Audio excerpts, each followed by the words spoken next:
Maharashtra board important question series मधला पुढचा chapter आहे रोटेशनल डायनामिक. त्यातले आपण आयएमपी क्वेश्चन समजून घेणार आहे. चॅप्टर हायर वेटेजचा आहे म्हणजे 7 मार्काचा चॅप्टर आहे. या चॅप्टर मध्ये 3 पार्ट वेगळे करायचे. सर्क्युलर मोशन, रोटेशनल मोशन आणि रोलिंग मोशन. या तिन्हीचा अभ्यास वेगळा वेगळा करायचा. साधारणपणे 15 ते 16 डेरिव्हेशन आहेत या चॅप्टर मध्ये, पण ते बऱ्यापैकी इझी आहेत, प्रॅक्टिसने येऊन जातात.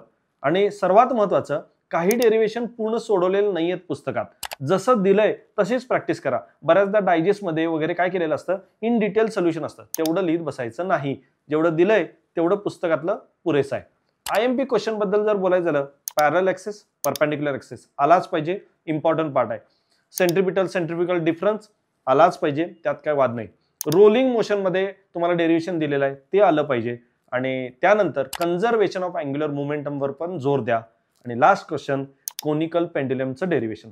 हे जरा सर्वात जास्त इम्पॉर्टंट क्वेश्चन जर म्हणला तर त्या व्यतिरिक्त सुद्धा काही डेफिनेशन वगैरे इम्पॉर्टंट आहेत त्या मी देत आहे.